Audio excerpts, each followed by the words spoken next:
Now let's turn to neuroscience and talk about the difference between your mind, your brain, and your consciousness. Okay, we'll start with the mind.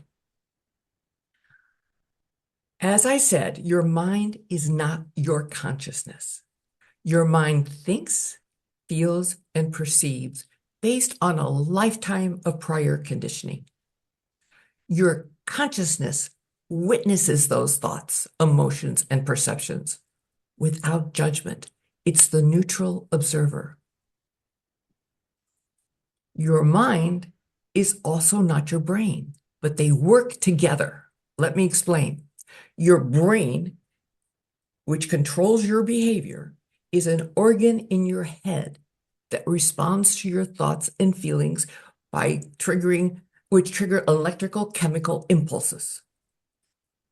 Your mind is not an organ in your head. It's a non-physical source of thoughts and feelings. Now, I want you to hear this. It's your thoughts and feelings that sculpt your brain.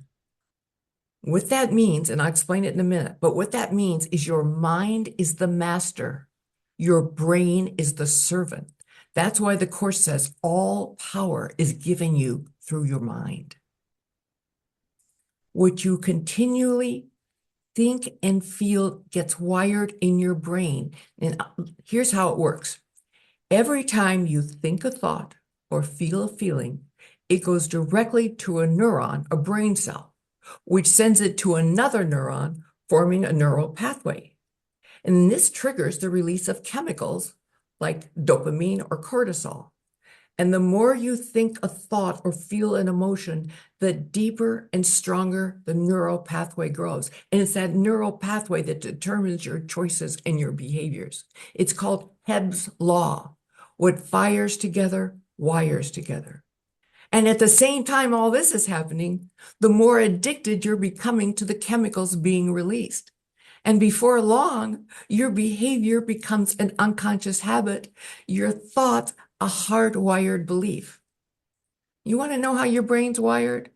Look at your life. That'll tell you everything. Now, why is this important?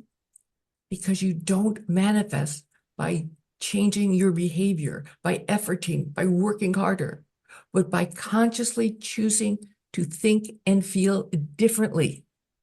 As probably the most famous quantum physicist Albert Einstein once said, we can't solve our problems at the same level of thinking that created them.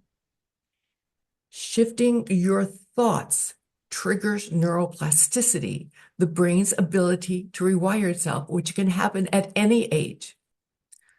But I'm going to warn you, your brain will fiercely resist. The brain's sole purpose is survival.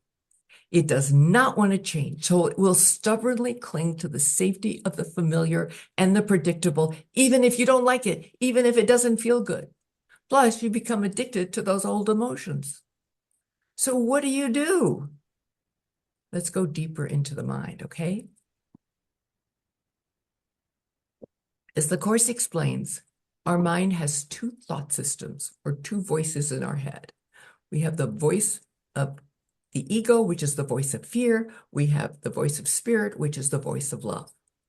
And the secret to manifesting your desire is to unplug from your ego and to plug into spirit.